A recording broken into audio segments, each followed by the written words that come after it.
everyone, it's me. I'm back. My name's Michelle, also known as Shelly Shucker, and I'm a local artist and art educator here in Albuquerque and the area. And I just want to thank Catharsis Media, APS, and Any Given Child for just allowing me to do my passion, which is teaching art and being involved in the art world, and also to just get art and art lessons and the dancing lessons and all the things that people have been doing to bring like things for you guys to do in your home with your family or with yourself during this time. So thanks again. And so today I want to show you this person's art. Her name is Kara Walker, and she currently has a really large scale piece at the Albuquerque Museum. And this is part of a show called 30 Americans, and this is a show that's completely African-American artists who have, they're all contemporary artists. I'm trying to think if that's true. All still living, and actually that's not true. Jean Basquiat is in that show too, Jean-Michel, but yeah, anyways, there's just really contemporary art, and it's just really important because sometimes or a lot of times, the voices and the imagery of people that have been left out of like history books and popular culture. And so it's really awesome that now finally there's a lot more platforms and a lot more interest and a lot more taking care to show the work of all people. So anyways, this person's name is Kara Walker, and she does silhouettes. So she uses black and white imagery, and it's oftentimes very large. And so we're going to look at some of her slides here just in a minute, but I want to also talk about some materials that you'll need. There's not too many today, and so you're going to need black and white paper if you have it, a few pieces of each, and some scrap paper if you ever want to sketch stuff out. It's always nice. I always try to use like reused paper as much as I can. If you don't have black paper, you could use just a different color. So it's just kind of about using two different colors to create that contrast and the positive and negative shapes. So you'll need two different colors of paper and something to cut with. So scissors, if you do have an X-Acto knife or a blade, that is going to help define some details. So get those. And let's see, glue, because we're going to glue it down. So glue stick. A pencil is going to be really helpful. And then if you do have an X-Acto blade, we're going to protect the surface with a piece of cardboard. So make sure you get something to protect the table if you're going to be cutting with a blade. I think that's everything for the materials. So I'm going to talk a little bit about some of the art concepts that we're going to be looking at. And as far as the grade level goes, I personally like to create lessons that could be for all ages.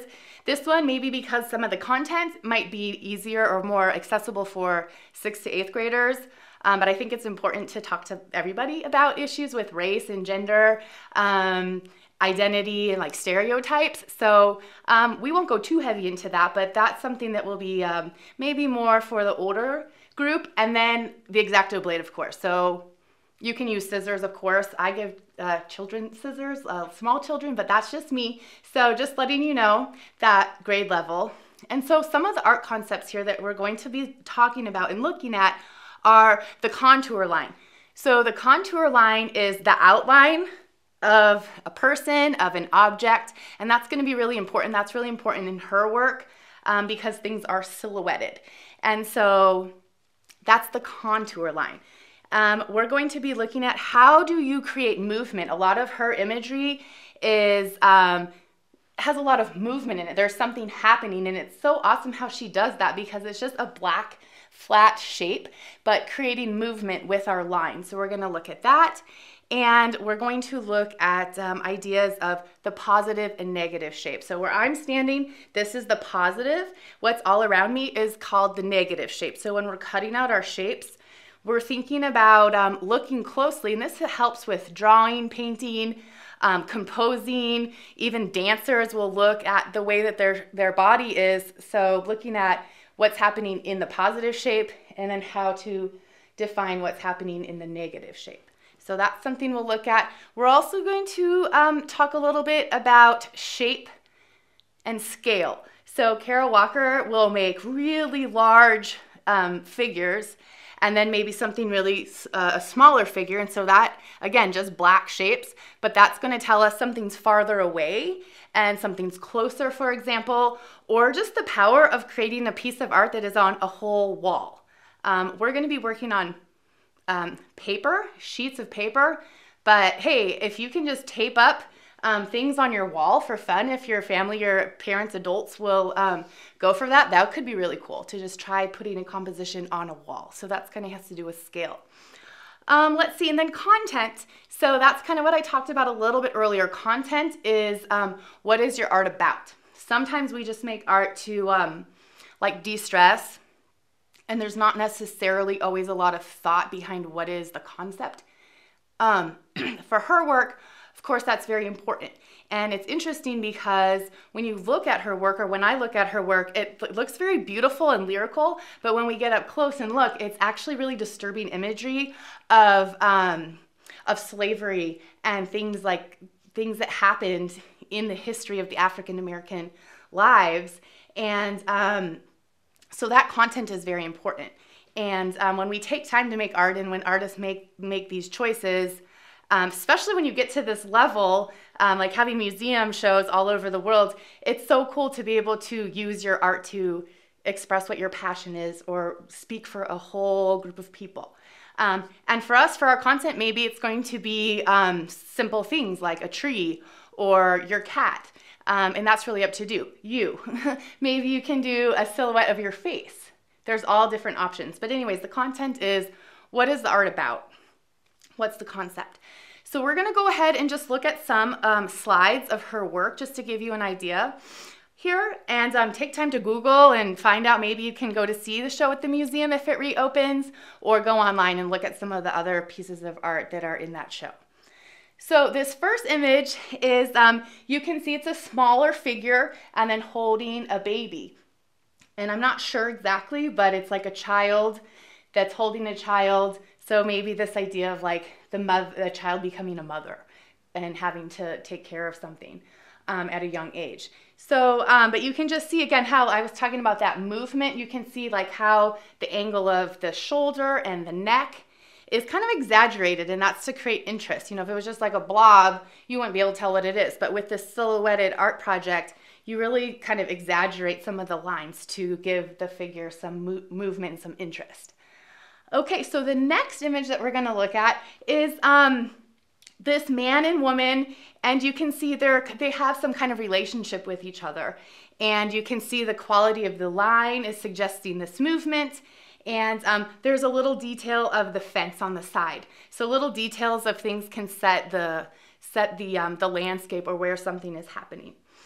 Okay, and then we'll look at this next one, which is a plant. It's a little bit different. Oftentimes she's doing figures, and here this is a plant. And I just love how it's so organic, and it's almost symmetrical. So that's a design aspect. That's something to think about when we're designing how we're using the space, that positive and negative space.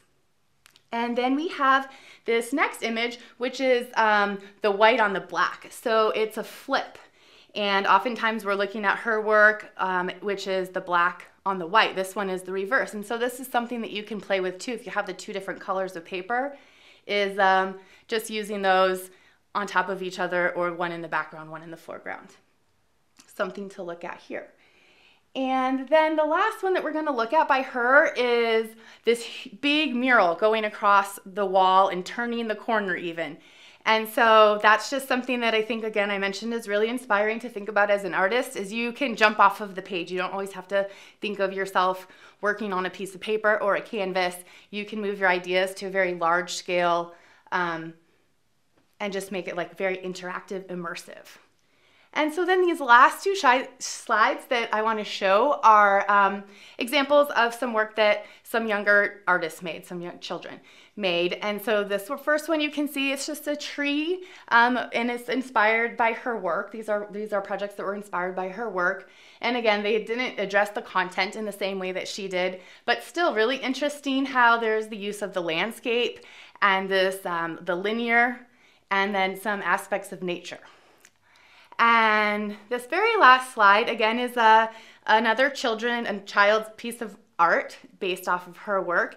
And yeah, again, this person is mixing or creating a scene where some humans, there's multiple figures, which is something to think about, multiple figures set in a natural setting. And you can tell all of this just by using black and white cutouts.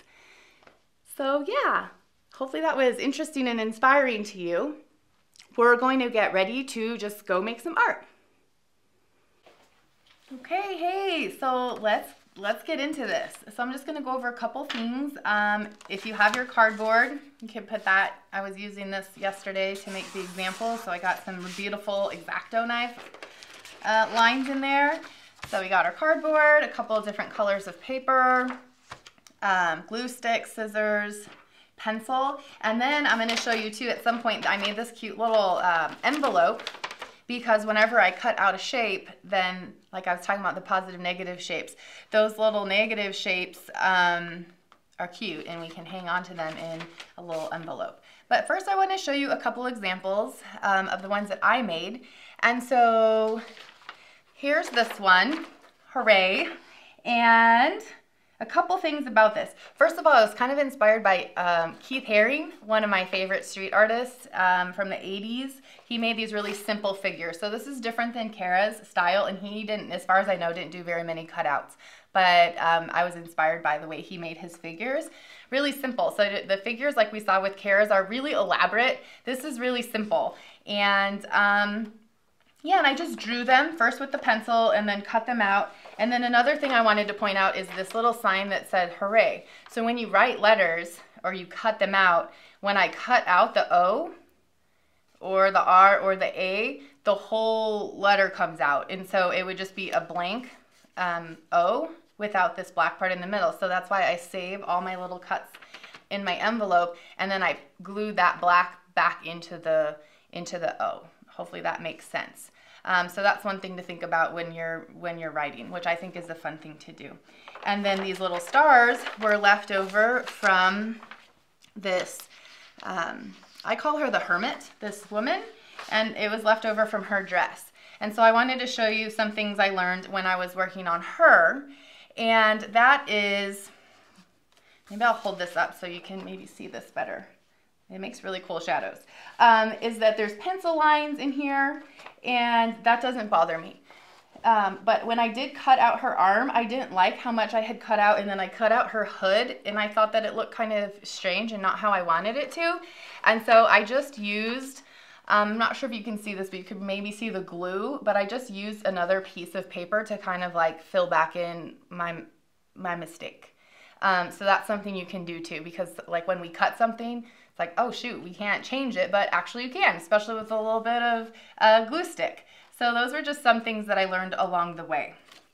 And then one thing too I want to talk about is, and I'll show you the last one to kind of talk about that, and it's about designing your composition. And so this one I didn't glue down yet, but this is something to think about too, as I made my city shape, but I wanted to have like an organic kind of rounded shape into it. So maybe this is water, maybe this is a bridge, maybe this is some bushes.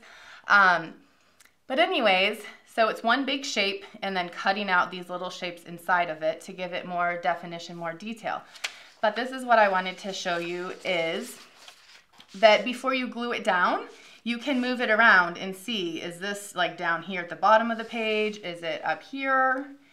And then also you can flip it and decide before you glue it down. So don't feel like you have to, and actually I advise to maybe move things around a bit before you glue them down. And then also one thing I mentioned too is like putting it on the wall with a little piece of tape without the paper. Maybe try that out. Check with your family first.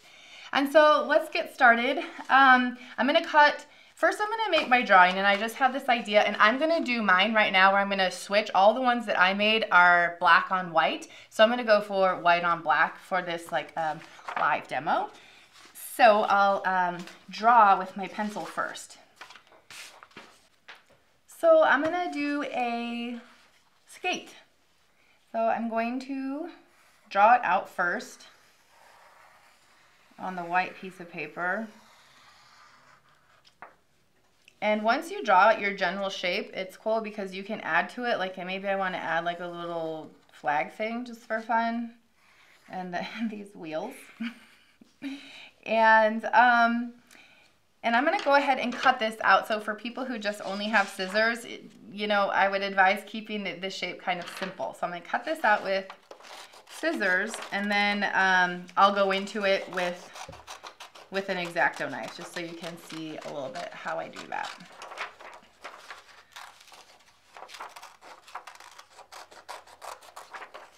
And oftentimes when I'm cutting and I have this big tail, I just kind of like snip it off so it's easier to manage what I'm doing.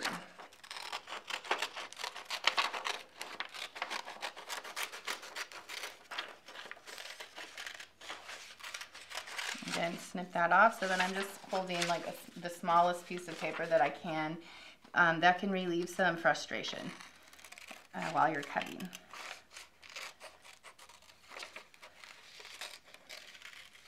And okay, so then we have this little skate, super cute.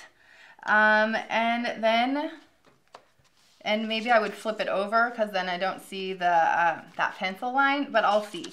So then I'm going to go back and now do the cutting on my little cardboard. And so you can draw if that's helpful for you. So I think I'm just going to actually cut out a few laces and like a little squiggle in here. So then I get my blade, and as you can see, I use something to protect the blade and to protect anybody who might try and pick it up at some point. And I have to say, of course, it makes a huge difference when you have a very sharp blade. The sharp blade is going to just make the lines a lot sharper.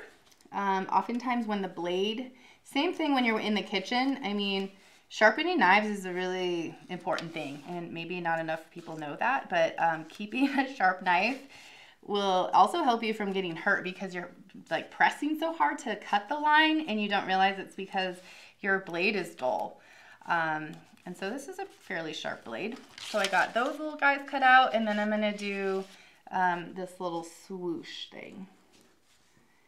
And just moving my hand around. And if it's not exactly how I drew it, personally, I don't care at this point. I'm still practicing my my Kara Walker style, but I really am enjoying the black and white and cutting into the positive shape. So here's our little swoosh. And so yeah, when I'm making something, whatever your shape is, maybe it has more of a cultural context. I mean, the skate does have a cultural context. But whatever you're doing, just think about adding some details for interest and trying to use that positive and negative. So there's my skate, and then I'll just glue it down and I decide where do I want it. And I will keep working on this. I'm gonna let you guys just go, you know, keep working on your own, but I wanted to give you just a quick example. Hopefully you have lots of ideas and inspiration from some of the things that we looked at and just things that you're interested in. So then I have my glue stick, and when I'm gluing, it's actually, you know, better to do it on like a piece of scrap paper and get to the edges. So just make sure that you're really hitting the edges, because otherwise it kind of curls up. And so here, and this is purple, and it dries clear, and it's really helpful for me because I can see where I've glued, especially if I'm doing a bigger piece. And it will dry clear. So then I'm going to put it on my page and just smooth it down. Got a little wrinkle, so I'll just peel it up. That's why the glue stick is awesome. Some people think it's just an elementary art school, which is perfect, but I mean, it's really useful for more complex art too. Okay, so I got my little skate, and like I said, maybe I would put some swooshes in the background and add a couple more details, but I wanna just let you get into your art making. I did wanna show you just quickly how to make this little envelope. just because I like it so much. As you can see in a lot of my other pieces, there were a lot of small pieces. So basically, I just fold it, move this out of the way. I'll fold it so there's only about 1/4 or less of the page at the top. So that's the basic envelope shape. And this comes in super handy for so many things. You can, and then I'll fold it in so we have this inner little lip. I mean, you can send letters to people. I totally encourage us making more handmade things and sending it in the mail. So then I do that, but I actually cut this little flap right here, this little insert right here, so that I can tuck that in. And then I'll just glue it here. And there's lots of different ways to do this, but this is just one idea. So then I just fold that, and then I have this cute little envelope to keep all the little tidbits in. So I just wanted to share that fun little thing with you guys. Okay, so I'm gonna add another skate here in the back so we can explore this idea of like having something closer and then something farther away just on this flat surface. So I'm gonna go ahead and draw again another skate. And maybe this is a little big. This is why I draw it off first. And then again, I'll use my scissors to cut it out. And this time I'm just gonna cut right around so I don't have that big tail of paper following me everywhere I go. And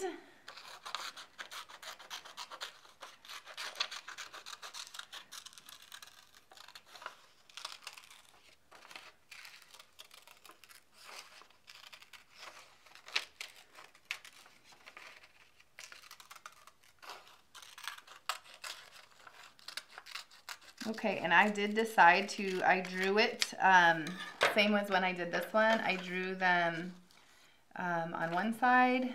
Oops, and I had drawn my thing on the other side, so I'm just gonna erase this off a little bit. I thought that I was gonna be able to lay it down, but that's okay, and that's why I have my eraser, and I'm just having a good time.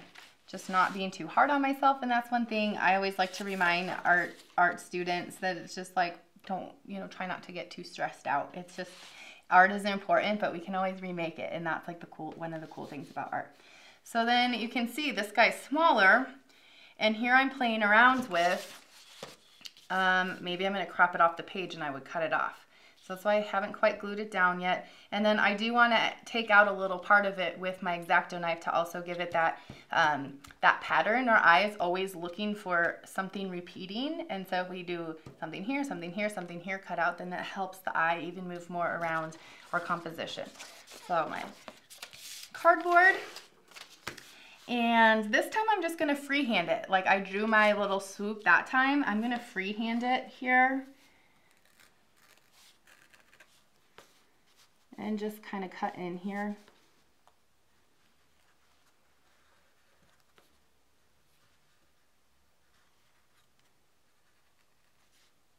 Going over.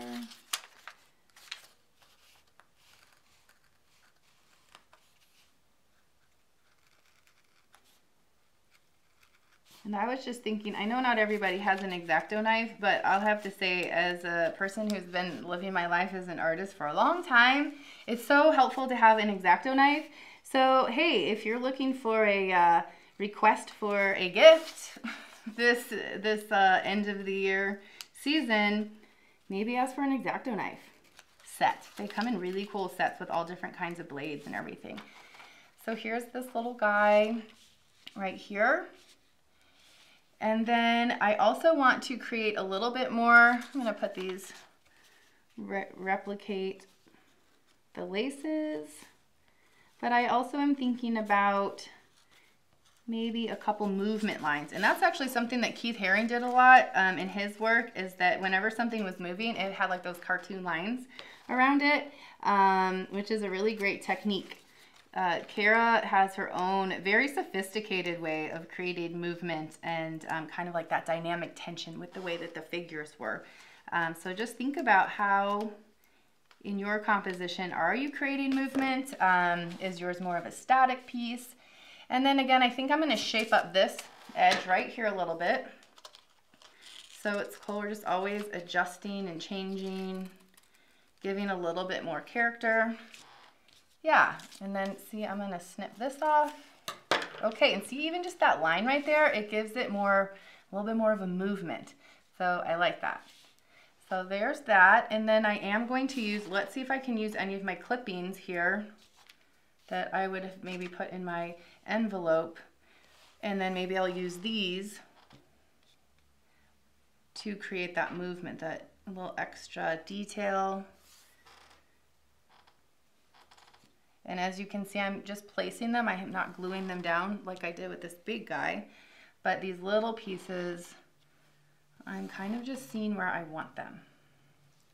Oops.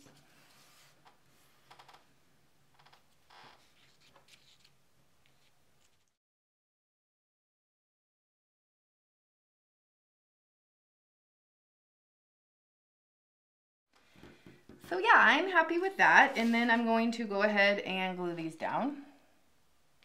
This one looks a little ragged. So maybe I'll just, and you can, here's where a great place for scissors too. I'm just gonna create a couple more shapes. So 1, 2, 3, 4, 5, 6, 7. Yeah. And then we'll glue it down. And I'm constantly organizing and clearing out my workspace, and I talk to my students about that a lot. Some people are naturally really organized. I am not, and so I always have to remind myself, like, move stuff out of the way. Otherwise, before I know it, there's like this giant pile of stuff in front of me, and I'm like, ah, I can't see my art. Okay, so.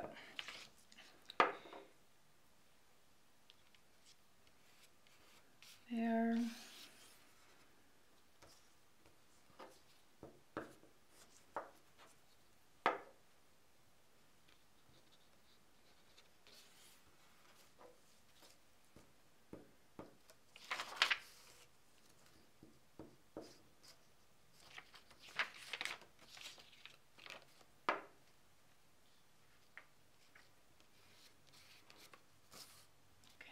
I like that long one.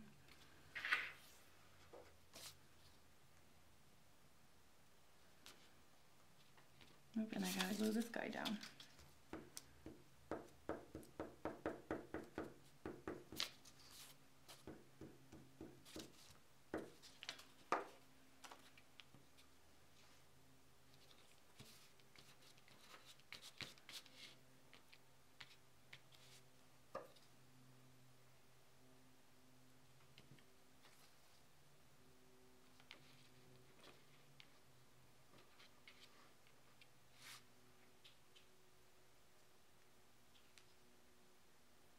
Okay.